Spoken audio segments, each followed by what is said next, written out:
Now let's go into the fun episode. Vampires versus zombies. Vampires versus zombies.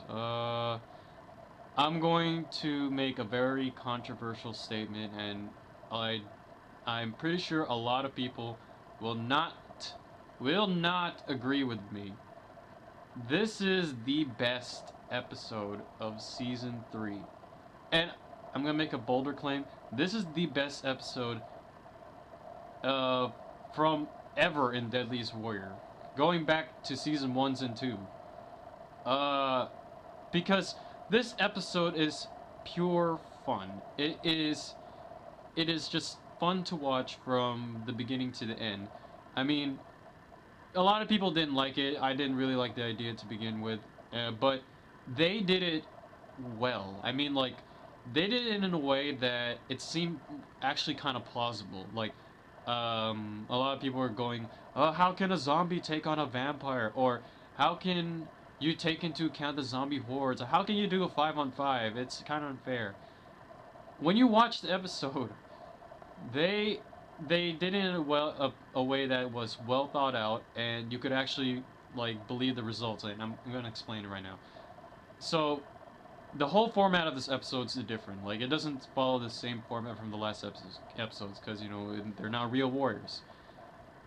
It starts out with them describing the fame of vampires versus zombies, like, and this actually gave me hope that they would do more fictional characters, because they actually show clips from 30 Days of Night. Like, they show, like, I mean, they have the guy who wrote 30 Days of Night, but the fact that they're showing these clips means that if they get the right people, we can see other fictional people fight off. It's a long shot, but still, it gives us a fictional Deadliest Warrior fans some hope. But I'm going off topic, anyways.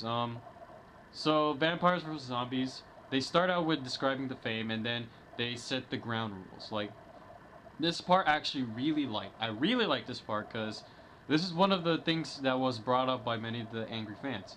How do you take into account the vampire mythos and the zombie mythos and try and mix it together? So they establish ground rules. They're going to use the 30 Days of Night vampire and pit it against one of the classic zombie. Not the classic voodoo zombie. I mean, like, the cannibal zombies that first started out in George A. Romero's movies.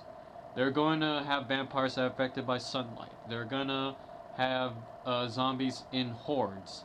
Well, each vampire will have to deal with a horde, which, you know, actually makes sense.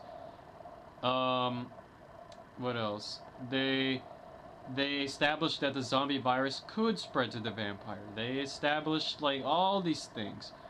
And a lot of people question, how are they going to test weapons? Well, it was actually kind of smart. Like, they described what the bite would feel like, and then they compared it to what it might be in real life. Like, they compared a zombie bite because not exactly sure. Maybe it's because it's tearing, the tearing thing, and they compared it to, like, a rabid dog.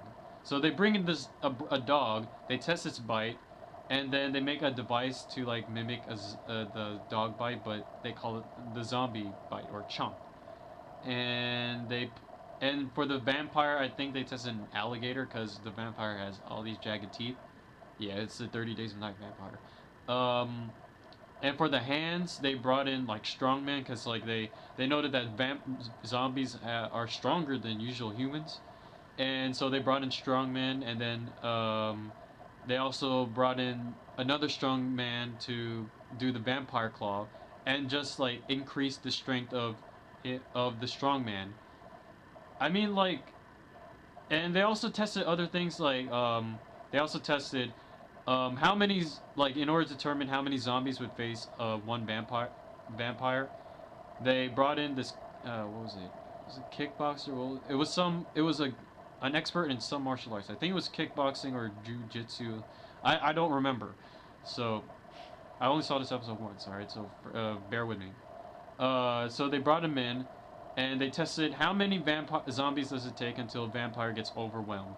And he eventually does get overwhelmed, and So what they did was they multiplied that number by something, and they got 63 zombies to 1 vampire. So the end simulation would be 3 vampires versus 189 zombies. And you know what? All this testing, it sounds kind of ridiculous, but it makes a lot of sense. I mean, they didn't even give it the thing I love about this is they don't give edges. Like I don't I never understood the reason why people would give an edge. I mean, maybe yeah, I understand like if a weapon is better than another weapon, you would give that weapon like you would use that weapon over that other weapon. But the fact that they don't just like they don't give an edge to a weapon for one thing, the edges don't mean anything because they don't contribute to the simulation, and two, I mean it feels like they're more taking into account that one weapon might truly not be better than another because if you put a weapon in the hands of a non-expert, a better weapon in the hands of a non-expert, they're gonna suck at it. But if you put a crappy weapon in the hands of an expert, they're gonna be pretty good at it. So it makes more sense that they don't give edges. Like, I hope they don't do that anymore. So it's more like instead of comparing, it's more like adding data to get a final comparison. So I hope they do that in season 4 actually. Not give edges, like just pure researching a weapon and adding the data, not deciding. And even when you think about it, them deciding an edge, it's just the opinions of 3 guys. Like if you put a room of like 1,000 guys, I'm pretty sure no one will decide on an edge. So yeah, that's all I have to say about the testing. Like, well, actually no. The experts they brought, the last thing I have to bring up, the experts and X Factors. I'm gonna start with X Factors. X Factors, the zombies took it because, you know, vampires, they're strong and all, but the they still have feelings and they can still think. Whereas zombies, they're like mindless. Like the zombies currently have the highest rating of any warrior in X Factors, like the perfect 100 in endurance, and that makes sense. I mean, like they don't think, they just want to get you. So it makes sense that they would dominate the X Factors, like except intelligence, of course. As for the experts, I actually like the experts. They weren't really trash talking. You can tell they're having fun, especially like Steve Niles. He looked like he was having a blast. And I was kind of disappointed they didn't bring in George Romero. I mean, George Romero's like the grandfather of zombie movies and zombie fiction, but it's nice they brought in Max Brooks. You know, Max Brooks is the next best thing. And I think that's all I have to say about the experts. I mean, they just look like they're having fun, and you know, it's they're actually kind of cool to watch. So that's the expert. I like the experts. So, anyways. The final simulation. I'm gonna make another controversial statement. This was the best simulation. This was the best simulation of season 3. Maybe not the best simulation of the whole show. I mean, I can think of some simulations that were slightly better. I don't know, but it was a pretty good simulation. It was creative. I mean, like, they don't actually show all 189 zombies getting killed. Like, they showed the counter, but the count every time the vampires went to a murderous spree, the count went down, and you don't really see a lot die. But it was still a pretty good.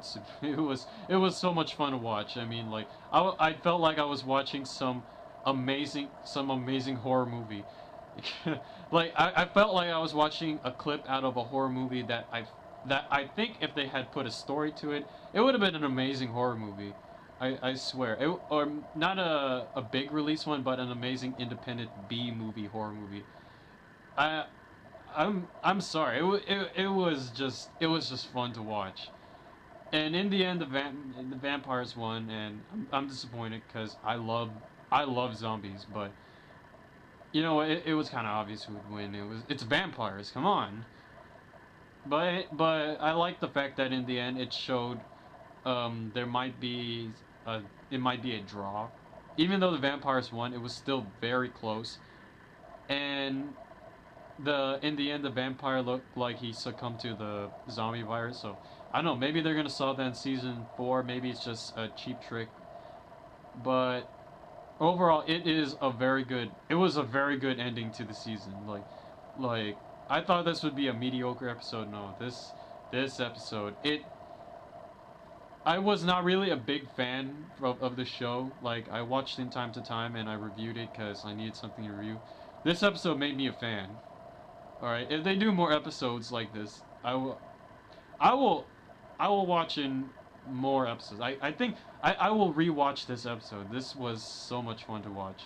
Hey, go ahead, post your comments, because, yeah, I mean, like, this is, that's all I have to say about this episode. I love this episode. It was a good ending.